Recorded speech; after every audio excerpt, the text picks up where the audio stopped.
Tá.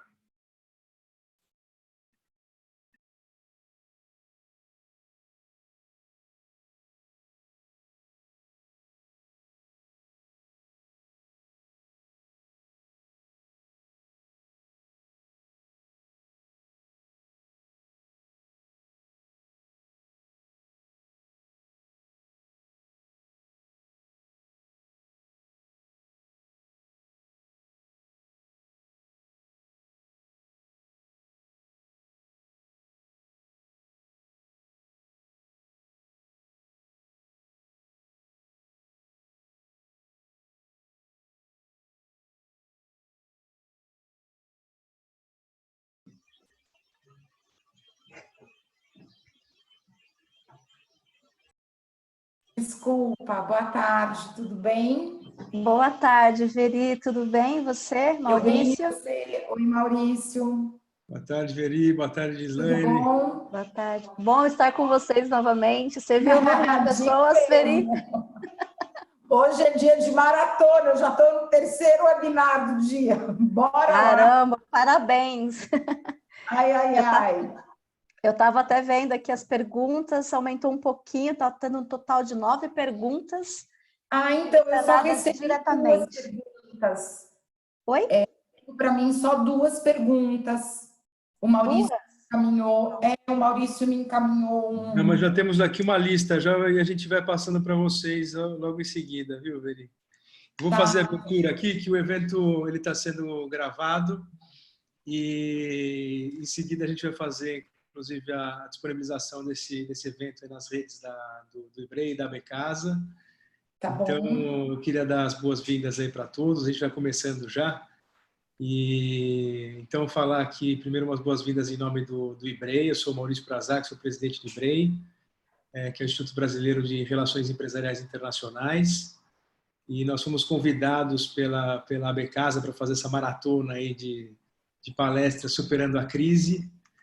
E eu queria já abrir a palavra para a Gislaine, que é da Becasa Internacional, e para falar um pouquinho da instituição, e a gente já dá início aí à nossa palestra. Fala um pouquinho, Gislaine. Boa tarde a todos. É uma satisfação estar novamente aqui com vocês. Obrigada, Maurício. Obrigada a todos que estão aqui conosco. Veri também, para esse bate-papo. Como você já me apresentou, né? Eu sou da Becasa Internacional. Eu foco em todas as ações perante a associação. Estamos aqui chegando o Renato, que é o nosso superintendente executivo, para dar uma palavra também conosco, que é importante estar nesse bate-papo com todos, e é uma satisfação também com o número de participantes que está aí conosco, né, Maurício? Então, é sempre bom saber que todas as ações que estamos fazendo têm essa repercussão tão positiva, né? Então, foi uma solicitação da gente ter essa maratona pelos participantes do webinar da semana passada, e sejam muito bem-vindos, Renato. Seja bem-vindo conosco, Olá, por favor, fale as suas palavras. Veridiana, como vai? Eu estava aqui ouvindo vocês, mas sem a câmera, não estava ativando a minha participação. Não, bom, eu gostaria de falar em nome da Becasa de novo, muito obrigado ao IBREI pela parceria, pela força que nós estamos tendo aí de intenção de fazer com que o mercado consiga ficar mais bem informado e saiba o que fazer e encontre caminhos nesse momento difícil. A gente está aqui de verdade para ajudar os nossos associados e a todos ao mercado de casa de decoração que precisa, e todo o restante, quer dizer, quem seja lá quem estiver assistindo a gente nesse momento, para poder tentar achar um norte para esse momento complexo, para as atitudes e atividades das empresas, o que fazer com os nossos funcionários, o que fazer com as nossas estruturas. E aí veio a ideia de fazer essa maratona, que eu fui super a favor, achei que foi uma ideia acertadíssima, onde a gente vai permear, então, a questão trabalhista, depois um pouco falar sobre das empresas, sobre gestão aduaneira, e vamos fechar com planejamento estratégico lá no dia 28, que vai ser o nosso último webinar. E a ideia, de fato, é que ajudar as empresas a poder fazer a gestão dos seus negócios nesses momentos tão complexos que nós estamos vivendo agora, né? De novo, agradeço ao IBREI, Maurício, Veridiana, pela disponibilidade, Gi, por ter feito a gestão aí para que isso tudo pudesse entrar no ar, e desejo a todos um excelente webinar, que vocês aproveitem e ouçam bastante sobre gestão trabalhista e o que nós podemos fazer neste momento complexo com os nossos funcionários nas nossas empresas. Perfeito, Renato. É um prazer ter você junto com a gente aqui mais uma vez. E nós estamos aqui então, com esse evento ao vivo. E mais uma vez a gente vai depois disponibilizar esse evento pela internet. Nós fizemos um evento já na semana passada aqui junto com a Becasa. Depois já foi disponibilizado o vídeo na internet. Já tivemos mais algumas centenas de acessos. Então tenho certeza que as informações que vão ser passadas aqui pela Veridiana, que a gente vai conversar um pouquinho aqui junto, vão também ajudar bastante gente a descortinar um pouquinho essas mudanças aí da legislação trabalhista e como salvar as empresas desse ambiente todo novo que a gente está vivendo. E a ideia dessa conversa nossa aqui hoje é fazer uma conversa bem solta, bem descontraída, a gente poder trocar bastante informação. Quem estiver assistindo, nós temos aqui embaixo esse Q&A, que são um espaço para vocês conseguirem colocar as perguntas. Então, vocês podem ir lançando as perguntas aí. Alguns já lançaram perguntas no formulário de inscrição do próprio evento. A gente tem bastante pergunta anotada aqui já. E a ideia é ir fazendo uma troca aqui com a Veridiana. A gente conversou um pouquinho antes. A Veri pediu para a gente fazer um começo aqui dessa apresentação. Ela, de forma bem rápida, vai explicar, assim, bem en passant, a questão das 2 medidas provisórias trabalhistas. Só para colocar todo mundo no mesmo patamar, talvez nem todos conheçam, né, essas 2 medidas que foram editadas pelo governo. Então, ela vai dar fazer uma exposição bem breve do que foram essas medidas, quais são as iniciativas que o governo se propôs para tentar auxiliar as empresas nesse aspecto das relações de trabalho, nesse momento de crise. E aí, logo em seguida, a gente já vai começar, então, esse bate-bola aqui para tirar todas as dúvidas dos empresários, as nossas, as que vieram e as que possam vir aí ao longo da nossa discussão. Então, a Veridiana, já apresentando, a Veridiana ela é uma das membros também do Instituto, também faz parte da nossa Comissão de Direito Trabalhista Empresarial, ela é sócia do escritório Finoc Ustra Advogados, uma super especialista aí na área empresarial. Como ela falou no começo, ela tem dado palestras todos os dias, né? Hoje é o 3º webinar que ela está dando desse assunto, aí, então está com bastante informação. Então, Veri, está com você a palavra aí para conversar um pouquinho com a gente. Vamos lá. Bom, primeiro eu teço os meus agradecimentos ao IBREI, à Becasa, Gislaine, Renato, parabéns pela oportunidade que vocês conferem aí aos participantes de, nesse momento, a gente conseguir partilhar um pouquinho dessas informações tão preciosas relacionadas ao mundo do trabalho. Há cerca de 10 dias atrás, a gente já conversou nesse mesmo espaço e eu já havia dito a vocês e parabenizado pela iniciativa do tema de tentar olhar para frente e já numa perspectiva de superação. Eu acho que essa palavra superação, ela cabe muito nesse momento, né? É um momento de fato desolador, mas que a gente precisa perseverar e a gente precisa tentar minimamente enxergar saídas e alternativas para que a gente saia fortes dessa crise. Eu tenho a percepção de que o pós vai ser um pouco mais complicado, né? Então, se preparar para o pós, acredito que seja, em alguma medida, extremamente importante, por isso que eu deixo aqui meus parabéns à Becasa e também ao IBREI. Na realidade, hoje é um bate-papo, gosto também dessa ideia de maratona, eu acho que mais do que nunca a gente está correndo contra o tempo, né? E correndo contra o tempo porque o executivo também tem imposto para a gente medidas provisórias diuturnamente, então a gente está num corre muito grande para acompanhar todo esse movimento. E a ideia de maratona, talvez, eu prefiro até pensar numa maratona onde a gente vai passando o bastão um para o outro, né? Uma prova que a gente corre junto. E exatamente as dúvidas, né, dos participantes que faz com que a gente do lado de cá também, enquanto operadores do direito, enquanto empresários, a gente conjuntamente consiga encontrar as melhores soluções. Eu acho que sozinho hoje a gente faz muito pouco, e talvez essa pandemia tenha vindo também com um recado importante para a humanidade, né? como a solidariedade é bem-vinda. E a solidariedade se constrói nesses espaços, onde as dúvidas que perpassam nesse momento, elas só fazem sentido se elas forem trabalhadas também conjuntamente em termos de encontrar as melhores saídas e as melhores alternativas. Mas, considerando que a gente tem participantes que acredito tenham ciência já de todas as alterações legislativas que o governo implementou nessas últimas 3 semanas, eu acredito que seja legal a gente contextualizar, todo mundo ficar na mesma página e a gente já entra para a maratona de bate-bola, de perguntas e respostas, ok? Eu vou tentar só passar uma tela para vocês, inicial, vamos ver se eu consigo compartilhar aqui, que eu acho que talvez vai ficar fácil só para a gente entender o cenário legislativo hoje, quando a gente fala em relação capital-trabalho, quando a gente fala das relações de trabalho em si, o que nós tivemos de alteração nesse momento. Um minuto só, que eu acho que eu fui para um slide a mais. É esse aqui, ó. Então, vamos lá.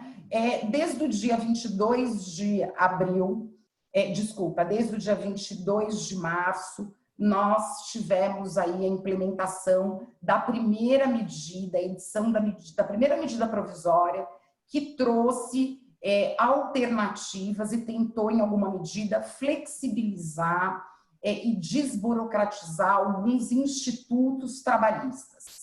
Então, essa medida provisória, ela veio dizendo o seguinte, olha, eu governo, né, viabilizo às empresas a adoção de algumas medidas para esse momento de pandemia, esse momento de calamidade pública, que foi declarado até 31/12/2020, para que as empresas pudessem manejar alguns instrumentos nesse período em que a gente sabe que algumas atividades estão paralisadas por força de decretos estaduais ou municipais, algumas empresas enfrentando problemas com fluxo de caixa em razão de diminuição de produção, cancelamento de pedidos, enfim, esse cenário que a gente sente e sente a dor um do outro.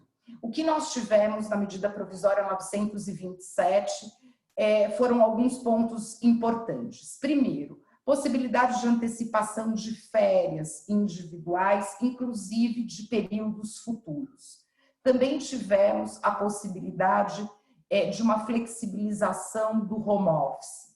Igualmente, tivemos a possibilidade de, através de acordo individual, formatar um banco de horas invertido, né? Geralmente o banco de horas a gente trabalha para compensar em folga posteriori. O governo trouxe, em razão desse momento de um isolamento social maior, a possibilidade de um banco invertido. Eu coloco no banco de horas essas horas negativas, em que não existe prestação de serviço por conta do isolamento social, até porque a minha atividade econômica pode estar paralisada, e posso, então, exigir essa prestação de serviço num momento posterior elastecido. O banco de horas previsto hoje na legislação, se o faço de forma individual, eu posso compensar em 6 meses, se o faço pela via coletiva, posso compensar no período de 1 ano, mas a medida provisória trouxe para a gente a oportunidade de compensação no prazo de 18 meses, a contar do término do período do estado de calamidade pública. Então, de fato, nós sabemos que a economia ela vai ainda encontrar uma certa resistência para crescimento pós-crise, por isso talvez o governo tenha elastecido, já imaginando que a prestação de horas suplementares ela não vai ocorrer de imediato, porque esse crescimento também vai ser gradativo. Também trouxe a possibilidade de uma flexibilização e talvez uma desburocratização no Instituto de Férias Coletivas, em que eu não preciso observar os prazos que estão na CLT, né, em termos de períodos anuais, e também não tenho a necessidade de fazer a comunicação para o Ministério da Economia e o sindicato de classe. Também tenho condições de antecipar ou aproveitar os feriados, né? Essa também é uma medida importante. Então, aqueles feriados que não sejam religiosos, por ato unilateral do empregador, ele pode antecipá-los, aproveitá-los nesse momento por uma prestação de serviço futura, e também a possibilidade de levar essas horas relacionadas aos feriados também para o banco de horas. Aqui, na medida provisória também 927, foi o primeiro movimento do governo de também conseguir dar um alívio no pagamento da folha, né, dos trabalhadores. E ele, então, introduz a possibilidade do diferimento do FGTS. Isso quer dizer, eu não pago FGTS nas competências março, abril e maio, posso parcelar esses valores em até 6 vezes e inicio o pagamento na competência de julho. Então, essa foi a primeira medida em termos de dar um alívio em fluxo de caixa, e depois nós tivemos aí algumas implementações de outros diferimentos relacionados à contribuição previdenciária, também à redução da cota de terceiros. Enfim, o governo, ao longo dessas últimas 2 semanas, implementou várias medidas para que os empresários conseguissem ter um fôlego maior e com uma perspectiva governamental por trás de se manter ativo esses postos de trabalho. Todo o movimento do governo atualmente é para que as empresas não desliguem os seus trabalhadores, porque nós sabemos que o desligamento, o fechamento de postos de trabalho vai impactar no índice ainda mais expressivo de desempregados, e desempregados significa menos dinheiro em circulação, e aí a gente sabe onde tudo isso vai dar. Então, a ideia da medida 927, na minha percepção, o governo tentou desburocratizar e flexibilizar alguns institutos do direito do trabalho. Nessa medida 927, tinha um artigo, artigo 18, que previa a suspensão dos contratos de trabalho. E aqui houve algo importante.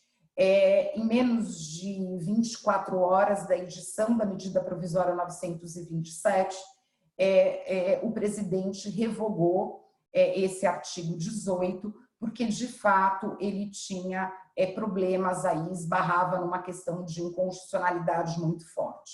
Nós tivemos um hiato, então, da revogação desse artigo 18 até a edição da medida provisória 936. Por que eu digo hiato? Porque o governo, durante uma semana, a medida provisória 936, ela foi editada em 1º de abril, isso não é uma mentira, de fato isso ocorreu. No dia 1º de abril, a medida provisória foi editada, e aí essa medida era a ansiada tanto por empresários quanto por trabalhadores, porque significava talvez um respiro aí em termos de caixa e manutenção dos postos de trabalho. Essa medida provisória 936, ela tem um escopo muito específico, tanto que ela diz, né, textualmente, que ela vem ao UME para implementar um programa de preservação dos empregos e preservação da renda. Esse é o escopo principal da medida provisória 936. Paralelamente a isso, o governo entendeu que, para fazer frente a essa preservação, tanto de postos de trabalho quanto de renda, ele precisaria injetar recursos. Então, o governo federal, nesses 2 institutos que são trazidos pela medida provisória, eu tenho aportes de recursos públicos. O Ministério da Economia estima 53 milhões de reais em termos de benefício emergencial que será pago a esses trabalhadores albergados por essa medida. E, juntamente a isso, o Ministério da Economia também sinaliza que 23 milhões de trabalhadores serão beneficiados por essa medida e terão os seus postos de trabalho preservados. Essa medida ela trouxe 2 alternativas para que eu não dispense os meus colaboradores. A primeira alternativa, redução de jornada proporcional à redução de salário. em 25%, 50% ou 70%. Então, essa possibilidade de redução vai fazer eco para algumas empresas que estejam com as suas atividades operantes, ainda que de forma reduzida ou parcial. Mas o governo foi além, ele também, em alguma medida, entendeu que eu tenho atividades que estão paralisadas e, em virtude disso, não teria cabimento se falar em redução se eu tenho a paralisação de uma atividade. Eu precisaria me valer de um instrumento um pouco mais forte e esse instrumento, então, é a própria suspensão temporária do contrato de trabalho. Então, são essas duas medidas que são elencadas ali na MP 936. O que nós temos nessas duas alternativas? O governo fez um corte aqui em termos de empregados, né? Em termos de empregados, que eu digo, todos os CLTistas estão albergados pela medida, inclusive os aprendizes, mas é uma medida provisória que tem um público certo, né? São os empregados CLTistas. Eu não estou falando em funcionalismo público, eu não estou falando em PJ, nada disso. Eu estou falando em empregados CLT, inclusive aprendiz. E o que o governo tinha em mente quando editou essa medida provisória? E essa minha fala, ela está muito ancorada no que o secretário especial do Trabalho, o Bianco, colocou ao longo dessas últimas 2 semanas. 80% dos trabalhadores brasileiros recebem até 3 salários mínimos. E os maiores empregadores do Brasil, a gente sabe, são as micro e pequenas empresas, né? Então, com esse olhar especial para esse público, desculpa, o governo, então, editou essa medida para dizer o seguinte: olha, os trabalhadores que recebem até 3 salários mínimos, esses trabalhadores eles vão ter uma perda muito pequena na adoção tanto da redução quanto da suspensão do contrato. Por quê? Porque eu, governo, vou entrar com uma recomposição da renda através de recursos públicos, né? E esse valor de recomposição da renda, ele vai ser feito a partir de um cálculo que leve em consideração como base o seguro-desemprego. Considerando que esses trabalhadores teriam uma menor perda aí, mantendo-se sempre o valor hora preservado, o governo disse que esses trabalhadores poderiam, através de um acordo individual, pactuar ou redução ou suspensão. O governo também entendeu que aqueles trabalhadores tidos como hipersuficientes, e quem são os hipersuficientes? São aqueles trabalhadores lá da reforma trabalhista que recebem mais de 2 tetos previdenciários, mais de R$ 12.212, e têm diploma de nível superior. Esses também, em razão da sua condição de serem pessoas com um esclarecimento maior, poderiam, através de ajuste individual, também acordar uma das 2 alternativas propostas pela medida provisória.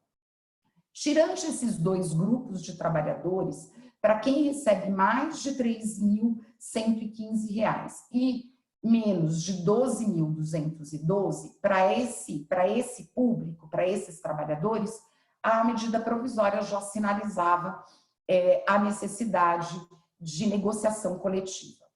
Então, o que o governo fez? O governo segregou, né, trabalhadores até 3 salários mínimos, hipersuficientes, e eu tinha aqui uma outra massa de trabalhadores. O acordo coletivo ele poderia ser firmado, claro, para qualquer uma das situações, mas ele era imperativo para a redução ou suspensão dos contratos daqueles trabalhadores que não recebem até 3 salários mínimos e não são hipersuficientes. Ok, o governo então disse o seguinte: olha, se a empresa quer reduzir 25%, 50% e 70%, eu, governo, vou fazer a recomposição no mesmo patamar. Então, imaginem vocês, eu tenho uma empresa que tem a intenção de reduzir em 50% salário e jornada. A empresa vai pagar 50% do salário do trabalhador, continua pagando, com todos os diferimentos em termos de tributação, encargos de folha, e o governo vai fazer um aporte na conta do próprio trabalhador, esse valor não vem para a empresa, vai direto para o trabalhador, exatamente a recomposição de 50% do salário, do seguro-desemprego a que aquele colaborador faria jus. Então, esse foi o racional do governo. Na hipótese de 25%, a mesma coisa. A empresa paga 75% do salário e o governo faz uma recomposição de 25% do valor do seguro-desemprego. E na hipótese de 70%, a mesma coisa. A empresa vai efetuar o pagamento de 30% e o governo vai repor e vai depositar 70% do valor a que o trabalhador teria direito a título de seguro-desemprego. Pronto, é isso, em suma, que trata a redução de jornada com redução de salário. Mas o governo também trouxe a possibilidade de suspender temporariamente um contrato de trabalho.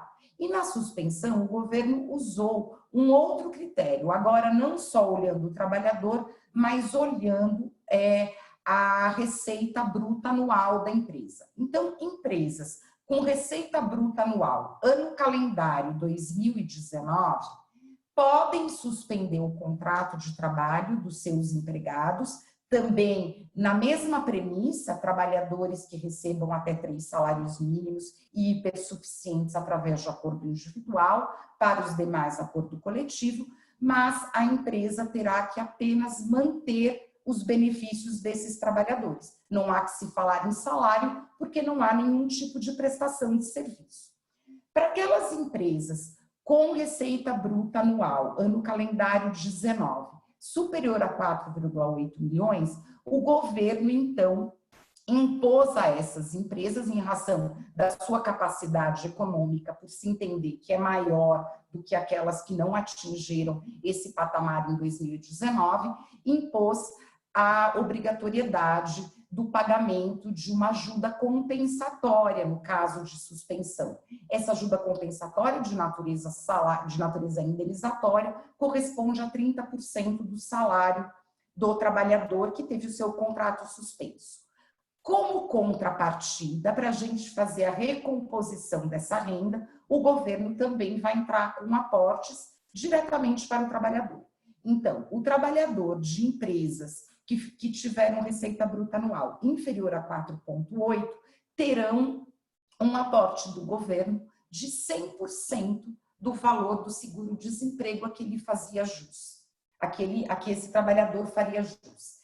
Em contrapartida, empregados de empresa que tiveram receita bruta anual, ano calendário 19, superior a 4,8, o governo vai entrar com 70% do valor do seguro-desemprego a que esse colaborador faria jus.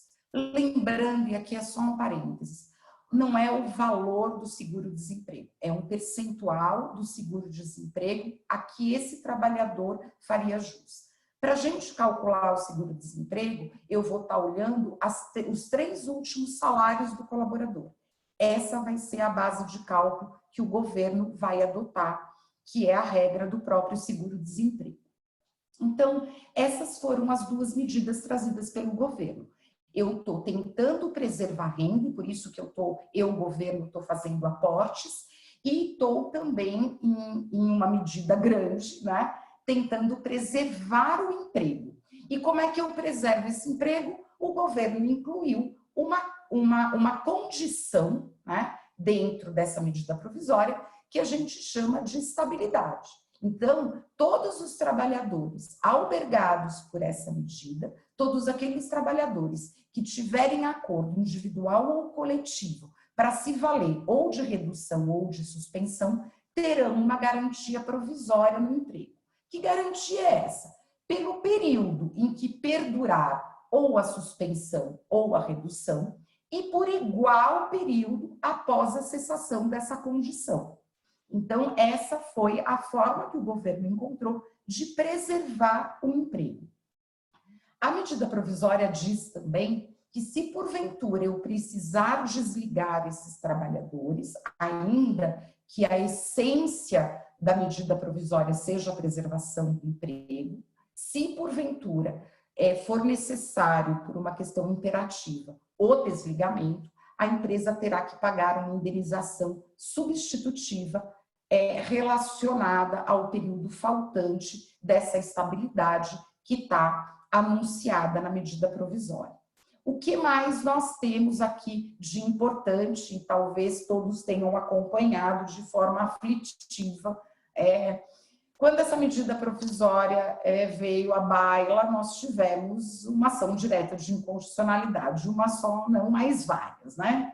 E o ministro Lewandowski, em sede liminar, apreciou a ação direta de constitucionalidade proposta pela Rede Sustentabilidade e tentou conferir uma interpretação a essa necessidade de se comunicar ao sindicato, que já é uma previsão contida na própria medida provisória. A medida provisória traz algo importante, ela diz o seguinte: olha, você, empregador, que estabeleceu um acordo, quer individual, quer coletivo, para reduzir jornada e salário ou suspender, você tem duas obrigações em paralelo. Primeiro, você precisa comunicar a mim, governo, porque se eu não estou ciente, eu não tenho como fazer o aporte para o trabalhador.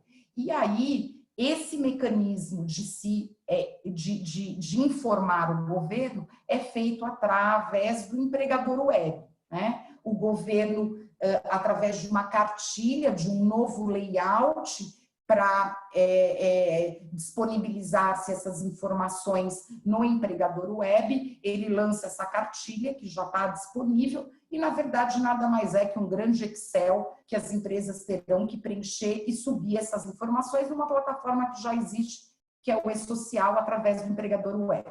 Mas eu preciso comunicar o governo em 10 dias, do momento em que eu assino o acordo. Assinei o acordo, eu tenho 10 dias para levar essas informações via empregador web. Mas também eu tenho uma outra obrigação, que é comunicar ao sindicato os acordos individuais que eu, empresa, firmei com determinados colaboradores. Ok. O Lewandowski, através dessa ação direta de inconstitucionalidade, o que ele fez em sede ainda preliminar, liminar, ele disse o seguinte: olha, a gente vai precisar ler essa obrigação à luz da Constituição Federal. A Constituição Federal diz que qualquer redução de salário precisa obrigatoriamente perpassar por uma negociação coletiva.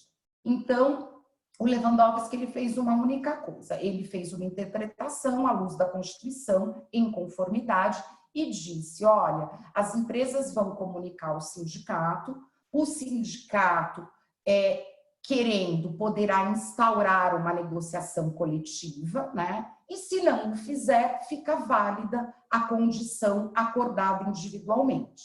Foi isso que ele fez. E agora, ontem, anteontem, salvo engano, ou ontem, já estou perdida no tempo aqui com essa maratona da correria, mas ele, através de uns embargos de declaração, ele vem clarificar ainda mais a sua decisão, para dizer o seguinte: olha, todos os acordos individuais, eles têm valor, desde a data em que eles foram efetivamente formalizados, o sindicato tem o direito de iniciar, ele é instado para uma negociação coletiva. Se ele se mantiver inerte, automaticamente aquilo que foi acordado tem valor, senão inicia-se uma negociação coletiva. É isso que foi dito. Fato é que todo esse processo gerou um quadro de insegurança muito grande. E eu tenho dito que, na minha percepção, a gente já está num cenário de insegurança muito grande, né? Por conta da crise e por conta das informações. E o que a gente menos precisaria nesse momento é viver ainda uma insegurança jurídica. mas infelizmente isso está posto e a gente vai precisar ter maturidade para enfrentar também esse cenário. De todo modo, no dia 16, agora na próxima quinta-feira, o plenário vai analisar essa ação direta de inconstitucionalidade e aí eu espero que nós tenhamos ali, de uma forma derradeira, solucionada essa questão. A gente não sabe se o placar vai ser 6-4, se vai ser 7-3, pela derrubada e por se entender pela constitucionalidade dessa medida. De todo modo, a gente vai precisar aguardar ainda aí por mais 2 dias. Fato é que a medida provisória ela está com sua vigência plena, as empresas podem se valer desses 2 instrumentos e isso é válido, tá bom? São alternativas, ainda que a gente tenha que, ao longo dessa semana, ter algum outro tipo de entendimento, né, de acordo com aquilo que vai ser sinalizado pelo próprio Pleno do Supremo Tribunal Federal. Mas, de todo modo, a medida provisória, ela está rígida e ela pode, sim, ser manejada pelos empresários. Então, esses são os 2 principais pontos que eu queria trazer para vocês, da medida provisória 927 e da 936. É só um rápido overview para que a gente fique na mesma página e possa, então, agora sim, rapidinho, numa maratona, fazer um bate-bola do que a gente tem de perguntas. Maurício, você quer iniciar com as perguntas? Eu tenho 2 perguntas que vocês haviam me encaminhado, mas aí vocês fiquem à vontade para eleger as perguntas, enfim. Olha, Veri, eu até confesso para você que tem um pouquinho mais de 2. Nós temos um total de 10 perguntas que foi feito antes para você. Maurício, você estava sem áudio, eu acabei respondendo para a Veri, né? O que a gente pode estar fazendo assim? Inclusive, tem pessoas que eu vi que está aqui com a gente acompanhando, tá? Então, eu vou, se possível, eu te falo o nome e a pergunta, Veri. Se você quiser começar só uma coisinha antes das perguntas? Por favor. Eu queria só abordar uma coisinha bem prática, Veri, porque assim, você fez uma exposição muito bacana e trouxe bastante informação super relevante. Eu acho que uma das coisas que eu tenho ouvido bastante comentar, não foi objeto de uma pergunta específica que nos foi mandado, mas assim, muitos empresários que passaram, que conversaram conosco aqui, assim, puxa, as medidas provisórias estabeleceram essas alternativas para nós. Mas um aspecto bem prático, assim, eu sou empresário, tenho lá meus funcionários, quero fazer a redução lá dos 60 dias, fazer uma redução lá de 20% e tal. Como que eu faço isso? Passo a passo, assim, um aspecto bem prático. Eu chego para o meu funcionário, converso com ele, ou eu vou lá no sindicato, converso com eles. Como é que eu faço isso? Um aspecto bem prático, operacional. Tá, vamos lá. Eu digo que não tem receita de bolo, mas a gente tenta aí estruturar um modus operandi, né? Primeiro, cada empresa vai ter uma necessidade própria, né? Cada atividade econômica é uma atividade, cada necessidade a partir da realidade empresarial de cada uma. Então, assim, dito isso, se eu sou uma empresa sou da área comércio e a minha atividade está paralisada por força de um decreto, talvez eu precise fazer ali um plano de ação e entender que não me vale redução de jornada, redução de salário, né? Porque eu não tenho como abrir as portas do meu estabelecimento. Já conferi férias coletivas, quem podia estar em home office já está em home office, as férias já foram esgotadas, não quero fazer banco de horas, quero me valer da suspensão de contrato. Ótimo. Eu tenho 2 caminhos. Eu posso chamar o meu colaborador e aí, regra básica, transparência. Tudo que o empregador faz de modo transparente, se valendo da boa-fé, eu tendo a acreditar que o colaborador entende melhor, né? A medida provisória diz que é um acordo individual, não é uma imposição patronal.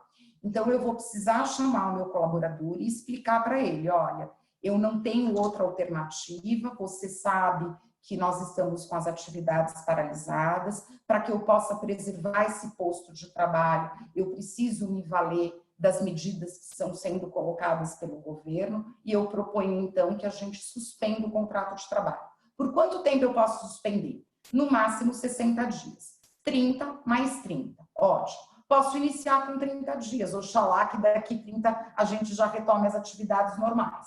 O que eu faço? Olha, então as condições são essas. Imagina que eu sou uma empresa que faturei, que eu tive receita bruta anual ano passado inferior a 4,8. Eu vou dizer para ele, olha, o seu contrato vai ficar suspenso durante 30 dias, o governo vai fazer um depósito, um aporte para você no valor de 100% do seguro-desemprego que você faria jus.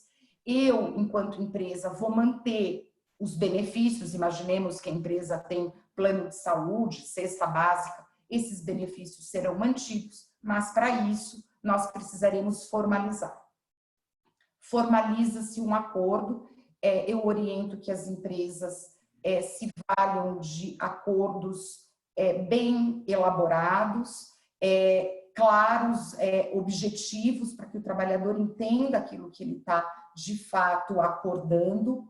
E esse instrumento, isso precisa ser materializado, é escrito, é formal, o trabalhador vai assinar, o empregador vai assinar, e o empregador, então, a partir do momento da formalização, ele tem que tomar duas medidas. A primeira, ir lá no empregador web e mandar as informações para o governo, porque o governo vai pagar diretamente na conta do trabalhador a partir das informações repassadas pela empresa. Se a empresa não repassar as informações, ela é obrigada a pagar o salário do colaborador com todos os encargos, até enviar as informações ao Ministério da Economia, tá bom? Através do empregador web. Mas ela tem uma segunda obrigação. Qual é a segunda obrigação? Comunicar o sindicato da categoria, o sindicato de classe, dos acordos que ela firmou. O que eu tenho orientado os clientes no sentido de que encaminhe através de um e-mail do sindicato, vai na página do sindicato, faz um print screen da tela, para a gente ter ali a evidência que eu estou mandando para o e-mail que aparece na página do sindicato, e também encaminhar isso via telegrama com AR e cópia.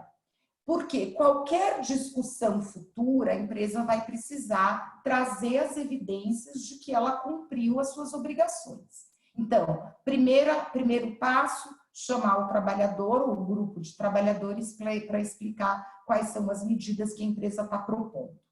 2, formalizar através de um acordo individual para cada trabalhador, ou negociar diretamente com o sindicato através de um acordo coletivo. 3, comunicar o governo acerca dos acordos que foram firmados através do empregador web. São várias informações que o empregador vai ter que subir através da plataforma. 4, comunicar no mesmo prazo, são 10 dias, comunicar nesse mesmo prazo ao sindicato, através de e-mail e telegrama com cópia AR, os acordos que foram firmados. Esse é o procedimento que nós entendemos que as empresas devem adotar para estarem em compliance, em conformidade com a medida provisória 93000. Paralelamente a isso... E pode ser feito tudo junto, isso, Veri? Pode ser esse e-mail, essa carta, pode ser para todos os funcionários de uma vez só? Pode. Por exemplo, imagina você tem uma empresa com 10 trabalhadores e eu suspendi o contrato de forma temporária dos 10.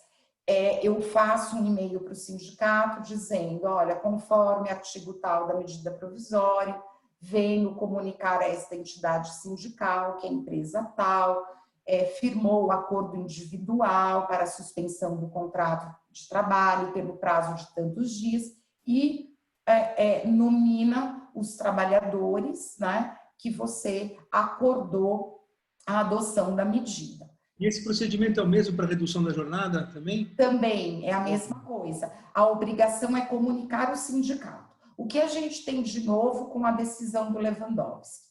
O sindicato, ele tem um prazo, no meu entendimento, e aí também é o entendimento de alguns magistrados e alguns doutrinadores, e isso também se extrai da própria decisão do Lewandowski, de que o sindicato teria o prazo ali de 8 dias, que a medida provisória reduziu para 4, para poder se manifestar no sentido de, olha, empresa, eu quero negociar.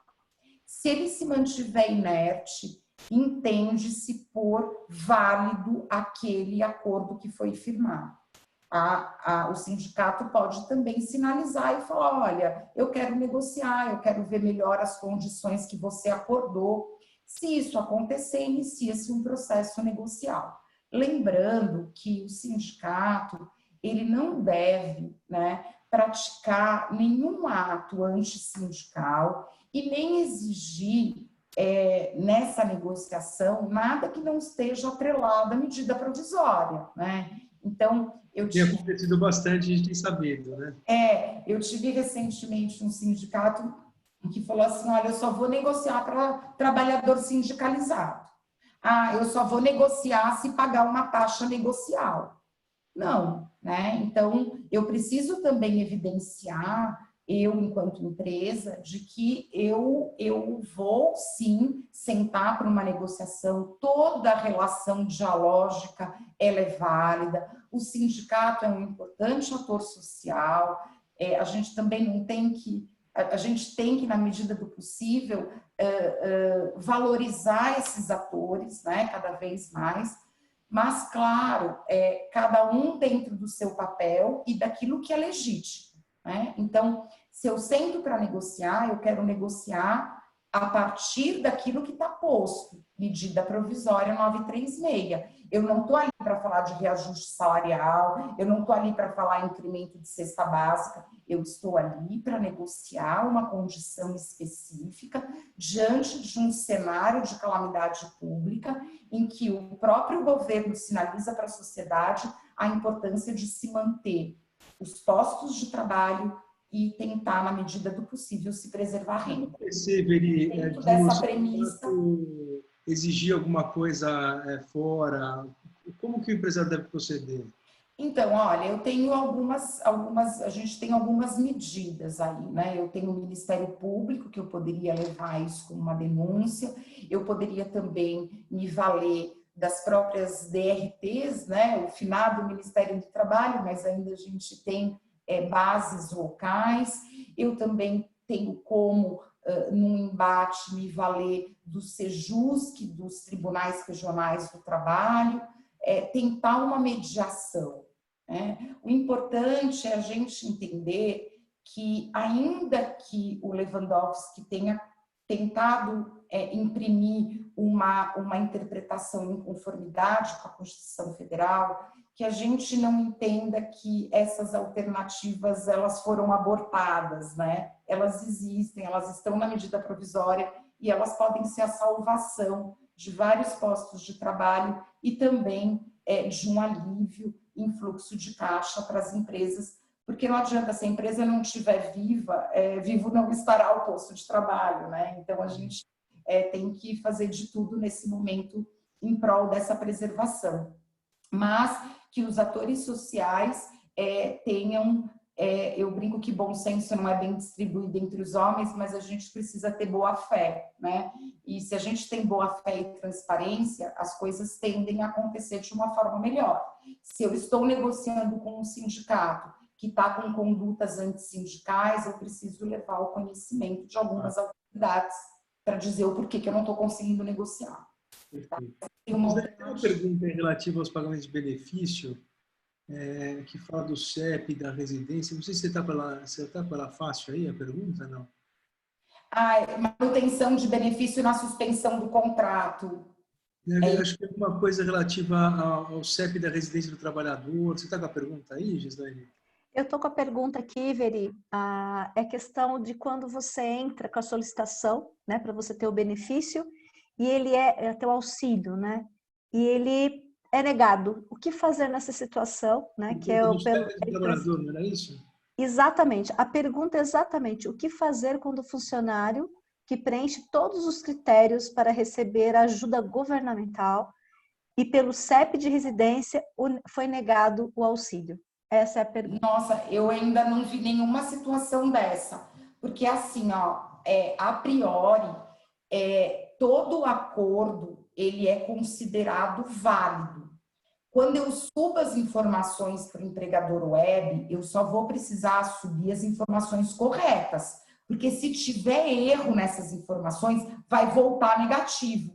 Então, talvez o que seja importante para esse participante, depois, se ele quiser me mandar um e-mail para eu tentar entender melhor, talvez ele tenha encaminhado informações que não estão batendo com a base do e-social.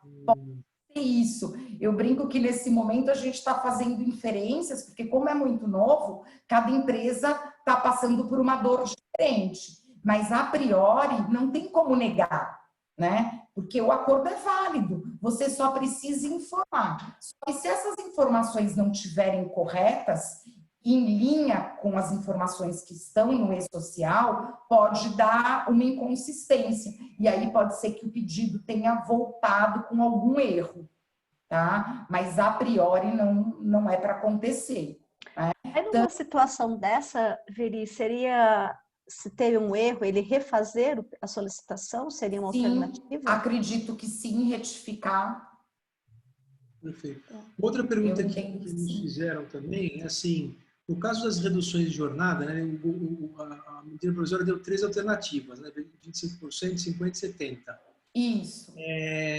Agora, eu não sei se limitação da minha parte, mas assim, está claro na medida provisória se ele tem que optar, o empresário tem que optar necessariamente por uma das 3, ou ele pode, por exemplo, optar por 25% esse mês, aí viu que não deu certo, mês que vem ele faz 50%, no outro mês faz 70%, como é que funciona isso? Assim, olha, saiu na sexta-feira passada, depois eu passo o link para vocês, saiu perguntas e respostas, né, do Ministério da Economia. E você pode se valer. A suspensão do contrato, eu só posso me valer dessa medida por 60 dias. A redução, eu posso me valer por 90. Então, imagine só que eu tenho uma atividade que, por hora, ela está em baixa mesmo e eu vou precisar reduzir em 70%, tá? O mês que vem, eu já senti que deu um incremento nos meus pedidos, melhorou um pouco o cenário e eu quero, então, pactuar por 50% de redução. Eu posso. E eu posso, no terceiro mês, fazê-lo em 25, tá? O que é importante é que a gente está considerando 30 dias, né? Não estou considerando 10 dias e depois 20 dias. Isso o Ministério da Economia, a Secretaria Especial do Trabalho já sinalizou que eu vou trabalhar com o mês 30 dias, né? Para cada uma das medidas. Então, é possível sim, Maurício. A medida provisória, eu, pelo menos na minha leitura, ela é bem flexível para isso. Talvez porque o governo saiba que cada empresário tem uma dor diferente nesse momento. Então, engessar muito não faria sentido, né? Eu posso iniciar, por exemplo, com uma suspensão e o mês que vem revisitar e falar, nossa, não precisa mais da suspensão. Ele pode voltar, talvez, com uma redução de 25% só. Né? Eu tenho empresas, por exemplo, não é o caso da Becasa, mas só para a gente ter um olhar mais claro, indústria, eu tenho linhas de produção, por exemplo, que eu tenho linha que eu estou com pedido, mas eu tenho linha parada. Então, para esses operadores dessa linha, eu vou ter que suspender. Para esses, eu posso manter ou posso reduzir em 25%. Eu também não preciso adotar a mesma medida para todos. É claro que é importante que a gente tenha um racional por trás, para não ter nenhum tipo de discrimen, né? Então, José e Pedro, você suspende José, e Antônio, você vai ter redução, né? Eu preciso ter um racional ali por trás que pare em pé e justifique o porquê da adoção de cada medida, né? Isso são só procedimentos acautelatórios que eu entendo que é importante que a empresa os tenha. E mesmo porque, quando a empresa vai fazer o seu plano de ação para escolher as medidas, ela vai precisar também justificar para ela própria, né? O porquê que eu estou adotando uma determinada... Mas eu posso, por exemplo, ter essa flexibilidade, por exemplo, pegar a equipe de produção, reduzir para 20%, para 50%, e a equipe de vendas reduzir a 20%, porque afinal de contas está com... Posso. Eu tenho, por exemplo, atividades hoje, não vai longe, pega uma padaria, por exemplo, que essa padaria ela hoje não pode ter self-service, por exemplo, né? Ela só tem marmitex. Então, assim, todo o meu time de garçom, não tem o que fazer, ali eu tenho que suspender. Mas eu sei que na minha cozinha eles estão trabalhando a todo vapor, ótimo. Mas também reduziu a parte de balcão, então eu posso manter jornada integral cozinha, posso, para esse pessoal da linha de frente de balcão, que eu também tive uma redução, reduzir em 25%, por exemplo, e talvez eu precise suspender o que é garçom, porque eu não posso mais servir, né? Então, o importante é cada empresa fazer uma análise do seu negócio, o que faz sentido, o que faz eco para a sua atividade. E daí não tem receita de bolo, é olhar cada empresa na sua própria peculiaridade. E uma questão que eu tenho agora para vocês duas, meninas, inclusive, para você, porque assim, acho que a Veri, do ponto de vista jurídico, mas você, Gislaine, assim, que tem bem a vivência empresarial, né, pela associação, está em contato direto com as empresas, né? Essas medidas que foram trazidas pelo governo, assim, elas têm efetivamente auxiliado as empresas, elas têm conseguido implementar e têm dado realmente um fôlego para as empresas na prática? Como é que vocês têm sentido isso no dia a dia? Maurício, um feeling parcialmente. Em alguns casos, sim, e outros não. Eu vou bem lindo que a Viri comentou.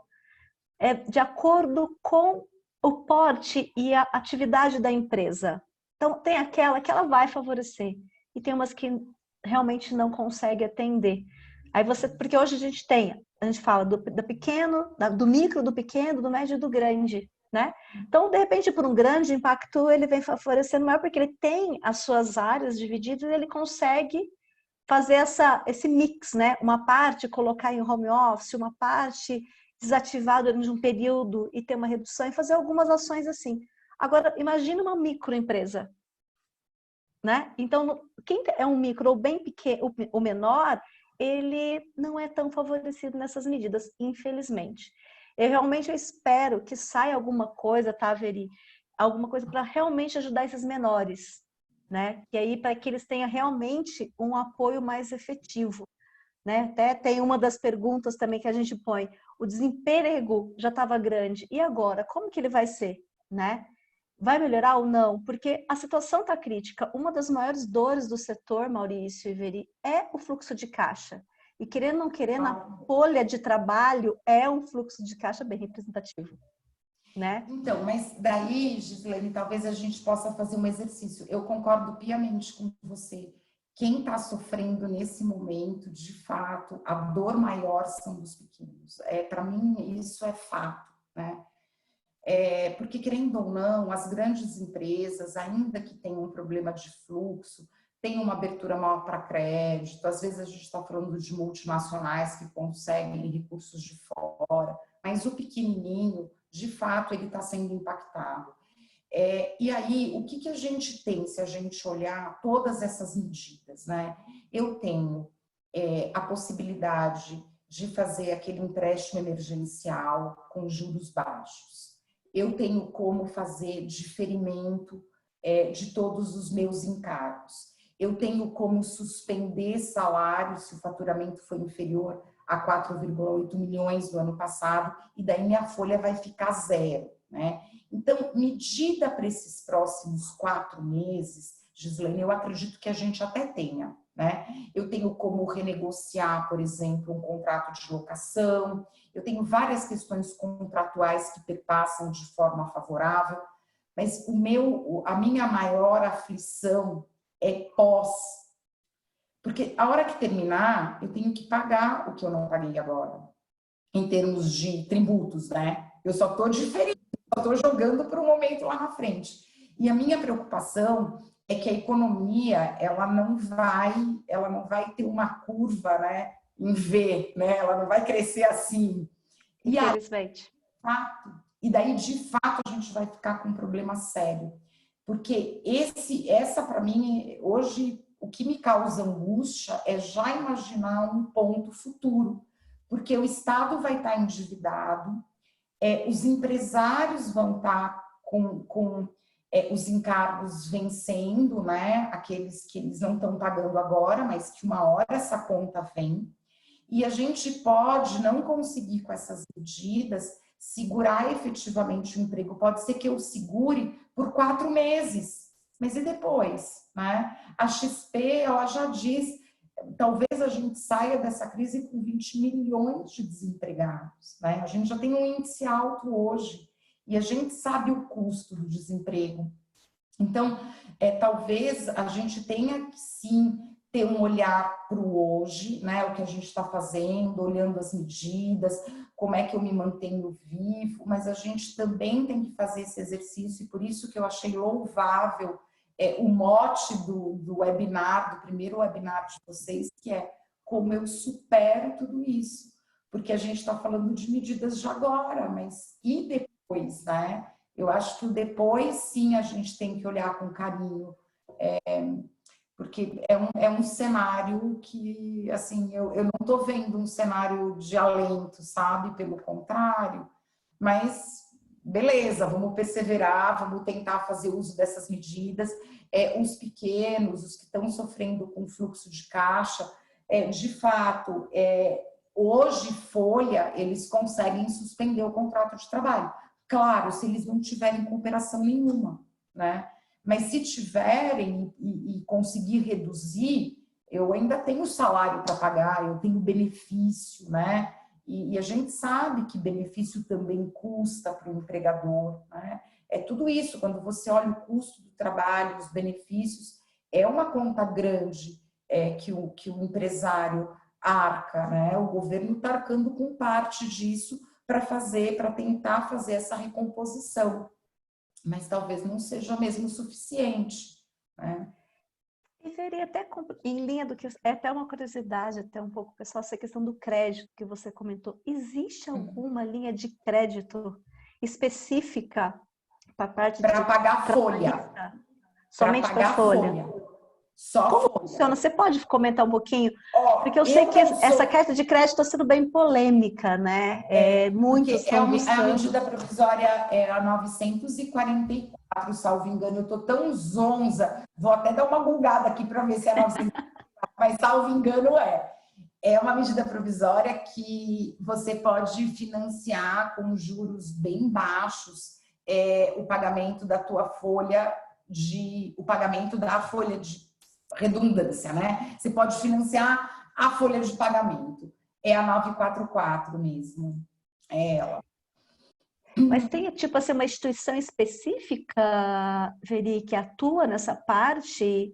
Ou não? É de uma forma geral? É uma pergunta só para você entender, porque assim, eu tenho seguido muito essa questão do crédito, né?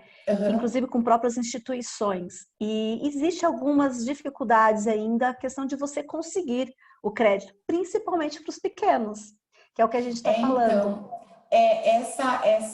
essa medida provisória, ela vai albergar as empresas que tiveram receita bruta superior a 360 e inferior a 10 milhões no ano base 2019. E é uma linha de crédito especial para fazer frente à folha de pagamento pelo período de 2 meses, né?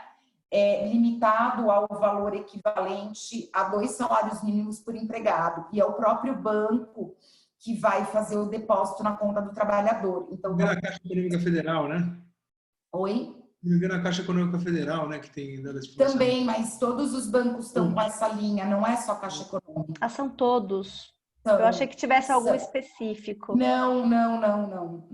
Tanto é que Bradesco tem, Itaú, é uma linha de financiamento especial, né? Para fazer frente à folha dessas empresas com esse faturamento de 360 a 10 milhões, ano calendário 2019, e vai arcar esse empréstimo, né? Ele é feito com juros bem baixos, pode ser pago até 36 meses, tem um aporte do governo aí, o banco faz o crédito diretamente na conta do trabalhador, só que até 2 salários mínimos. Então, imaginemos que tem um trabalhador que ganha 5 mil, até 2 eu consigo fazer o financiamento, mas se extrapolar, o empregador vai ter que, infelizmente, ter fluxo de caixa para fazer frente ao pagamento da folha, né? Então, algumas alternativas elas vieram, mas é bem isso, né? No fim do dia você vai ter que pagar, né? Sim. Não tem a conta vem. A conta vem, né? Não tem nada de graça aqui. Uma hora a conta vem. A gente só está tentando jogar isso mais para frente para que nesse momento o empresário tenha um respiro, né? Mas eu concordo contigo plenamente, Gislaine. Os pequenos, eles estão, assim, muito mais impactados, né? É um problema, apesar de algumas medidas atendê-los, mas são medidas paliativas, são medidas emergenciais, é por isso que a gente fala, são medidas emergenciais para esse período apenas, né? É isso. E você acredita, Viri, que venha algo adicional para poder estar ajudando até principalmente esses pequenos? Não estou esquecendo dos grandes não, tá? Mas é só nessa linha. Você acha que pode surgir algo novo em todas essas movimentações pelo que você está acompanhando, pelo cenário, como está indo? Então, sinceramente, eu acredito que não tenha muito mais por vir aí, né? Eu acredito que não. Agora, é claro, o Ministério da Economia está fazendo um esforço hercúleo, né? Eu brinco em todo webinar, eu falo assim, gente, o Paulo Guedes, lá da Escola de Chicago, acho que eles estão fazendo do Guedes, mas como? Mas como liberando tanto dinheiro social? E o pior é que tem que liberar nesse momento. Só que a fatura vai chegar, né? E a fatura vem uma hora. Sim. Então, eu não sei o que mais o governo conseguiria fazer, né? Talvez abrir mais linhas de crédito nesse momento. Porque, assim, se a gente olhar para a relação de trabalho, eu já tenho o remédio, assim, mais potente, que é a suspensão do contrato de trabalho. 0, né? Eu preciso manter benefício. Se você pega uma empresa pequenininha que só tinha vale transporte, não vai ter nada de benefício. Entende? Sim.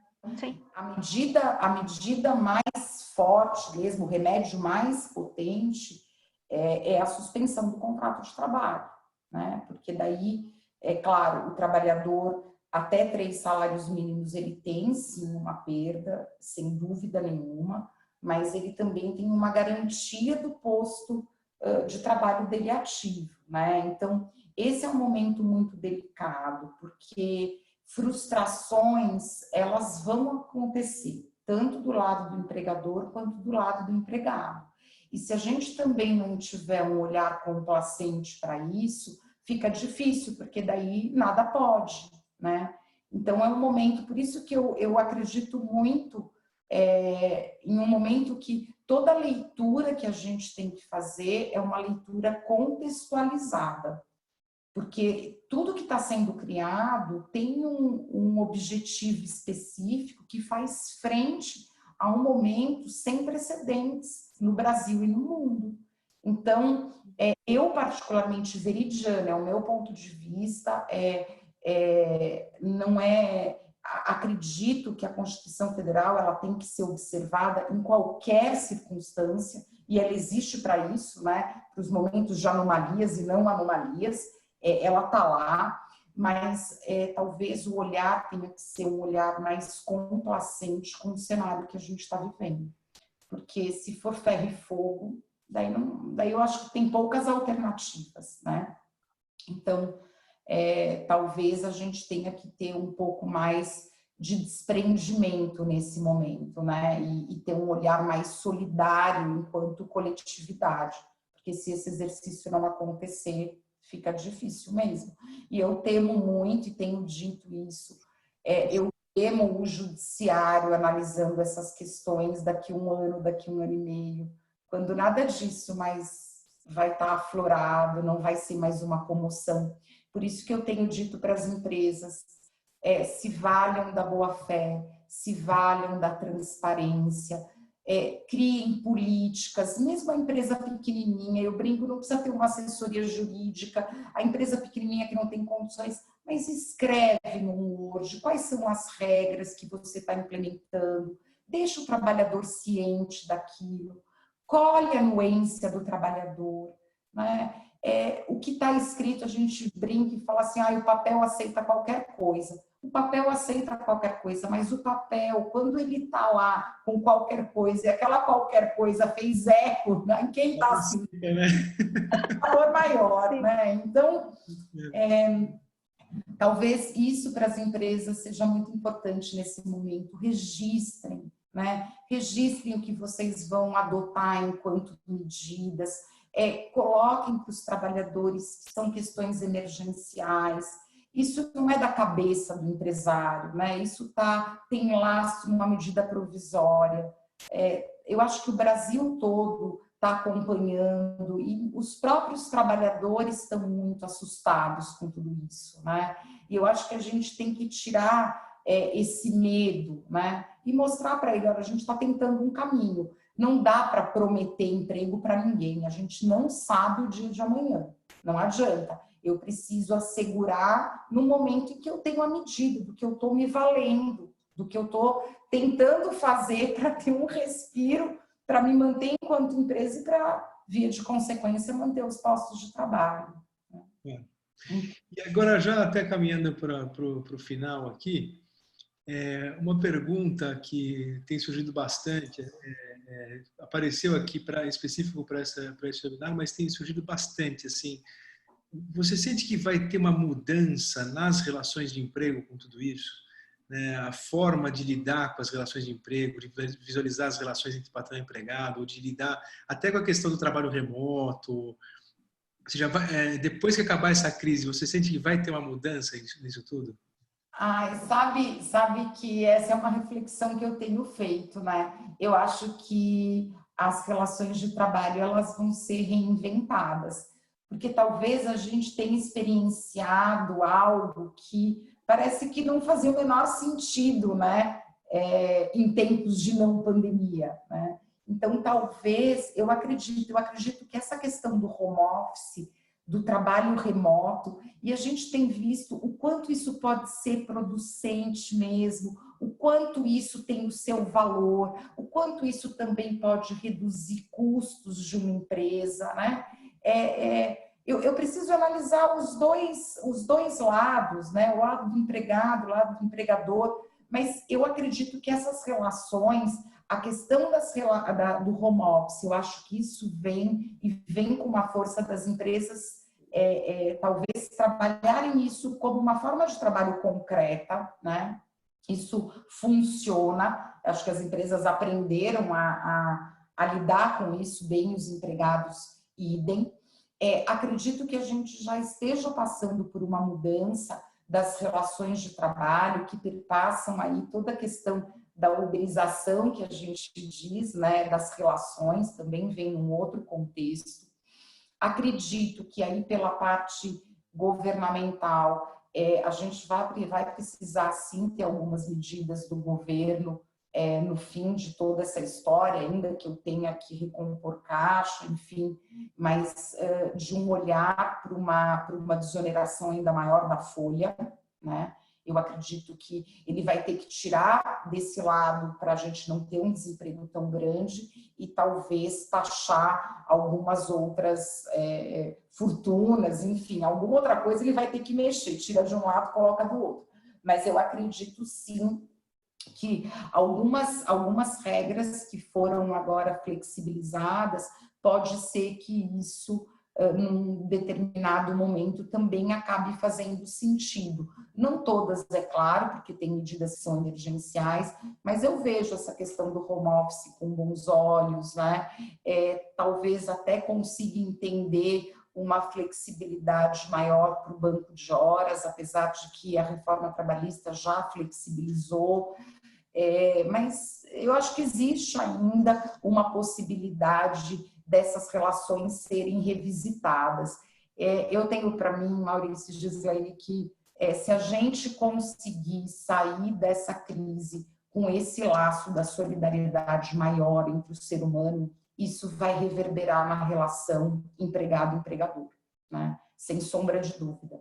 E aí eu espero que um outro ator social também importante para as relações de trabalho, que é o sindicato, também entenda dessa forma, né? A gente não imaginou viver isso, né? Sim. E a gente hoje sabe, né, o que é não poder trabalhar, o que é ficar enclausurado, e a gente não quer isso, né? Então, quando a gente retomar a vida dentro de uma normalidade, eu espero que o que a gente tenha apreendido efetivamente enquanto valores, eles se mantenham vivos, né? Talvez aí a gente possa mesmo reinventar as nossas relações, né, na volta da normalidade. É isso. Sim. Perfeito. Gisele, tem mais alguma pergunta, alguma colocação da tua parte aí? Olha, não, acho que eu só tenho que agradecer realmente a Veri aí, realmente foi muito esclarecedor, acho que deu para a gente entender melhor o cenário atual e até tomar algumas ações, sugestões inclusive da Veri, como se comportar, né, Maurício, que foi uma das perguntas também, de qual é a melhor forma de eu agir como meu colaborador ou como empresário, até qual que é a ação tomar, acho que você respondeu muito bem, parabéns, obrigada, tá, Veri? O que eu digo assim, pode ter outras perguntas a mais, então acho que a sugestão aqui, até para quem está nos ouvindo, a gente vai direcionar para você, Veri, dentro do seu tempo, tudo, respondê-los, né, Maurício? Que às vezes pode ter ficado uma ou outra questão que a gente acabou não abordando aqui, né? Mas fica aí até esse bate-papo acabou se estendendo um pouquinho, né, Maurício, já, até que a gente estava previsto aí mais ou menos 1 horinha, a gente já passou um pouquinho, né? Até isso é bom porque você vê que as pessoas estão participando, estão aqui com a gente ainda, então tanto importante que é esse tema. Eu acredito que pode ser que a gente venha a ter outras ações nesse sentido, tá, Veri, Maurício, que pode ser que surja alguma coisa nova. Por isso a pergunta que eu te fiz, né? Mas acho assim, hoje só tenho que realmente agradecer a você, ao Maurício, a toda a parceria e apoio que tem dado, não somente para a Becasa e para todos os empresários associados da Becasa, mas para o mercado. Acho que a gente tem feito toda essa ação em prol ao mercado brasileiro, que está fortemente impactado, até porque a gente sabe que no nosso país temos muitos pequenininhos, né? Não é só na Becasa. Em todos os setores, segmentos, a gente sabe que a realidade do pequeno é muito presente, né? Autônomo também, não entra tanto na parte trabalhista, mas acaba tendo também todos os impactos. E uma linha de crédito é importante, mas uma hora, como a gente disse, a conta vem, né? A conta vem, é isso aí. Para o futuro também. Mas eu fico à disposição, se vocês quiserem passar os questionamentos, ótimo. Depois eu mando para você o material. Eu vou fazer de uma forma bem sucinta o passo a passo que a gente falou do acordo individual, que eu acho que isso é algo que a gente precisa disseminar entre os associados, a importância da gente ter o instrumento correto. Porque lá na frente, se a gente tiver que se defender, eu preciso do instrumento para evidenciar, né, toda a tratativa que eu tive com o colaborador em decorrência das medidas que serão adotadas pelas empresas. Tá? Eu mando um quadro sinótico para você disparar, tá bom? Não, perfeito, até porque eu tenho visto assim, a gente dentro aqui da Becasa também, nós temos feito muitas ações, questões de cartilhas para ajudar, né? Isso. E um passo a passo mesmo, né? Como seguir, porque às vezes você tem uma dúvida e você tem ali a cartilha do seu lado, você, poxa, é a luz, né? Para que você siga. Então, se você puder realmente mandar para a gente, vai ser uma satisfação e a gente divulga também para todos que estavam participando aqui com a gente. Se você permitir, a gente pode deixar, né, Maurício, também disponível nas nossas redes para que as pessoas realmente tenham acesso, porque é importante para todos nós, né? Tanto que até esse nosso bate-papo ele está aberto para todo o mercado, né? Somente para os associados da Becasa, para todos, né? Justamente porque a gente está um ajudando o outro. Acho que esse é o momento, como você também comentou. Tá bom? É isso mesmo, a gente vai partilhando o que a gente tem, cada um com um pouquinho, né? Mas exatamente. disposição, tá bom? Muito obrigada, Veri. Eu também me coloco à disposição também, como em nome da Becasa e também da área internacional da Becasa que eu respondo. Tá Perfeito. ótimo. Um abraço. Agradeço Tudo de bom. pela colaboração mais uma vez aí, toda a tua exposição e por compartilhar esse seu conhecimento. Agradeço a Becasa pelo convite para a gente fazer esse trabalho juntos, que certamente vai ser muito útil para os empresários. E é o primeiro evento aí da jornada, né? Sim. E já convidamos também para assistirem os outros, que vão ter mais 3 aí, fora esse. E trazendo bastante mensagens positivas aí para os empresários também, né, Gisele? Que acho que isso é importante. Com certeza. Acho que para os empresários e para o mercado também, viu, Maurício? Eu tenho sentido muito isso, essas rodadas, esses bate-papos, essas jornadas, elas estão sendo muito bem-vindas e muito bem recebidas, né? A gente vê isso até pelo acesso, né? Que às vezes as pessoas não conseguem participar nos horários que a gente reserva, mas os acessos posteriores, depois que a gente posta, isso tem dado uma repercussão também muito gratificante para nós. E, novamente, a isso fica meu agradecimento em nome da Becasa. A Veridiana, parabéns também por, novamente, essa apresentação belíssima, essa experiência. Ver que você fala com paixão do teu trabalho, isso faz a diferença, né? Então, parabéns. Maurício, muito obrigada a você e toda a equipe também, toda a dedicação e apoio que você tem dado aí a todos nós. Isso aí, estamos juntos. Tá Obrigado. bom. Até mais. Tchau, boa noite, boa semana. Até quinta, Veri. Um abraço. Tchau, tchau. Tchau, tchau.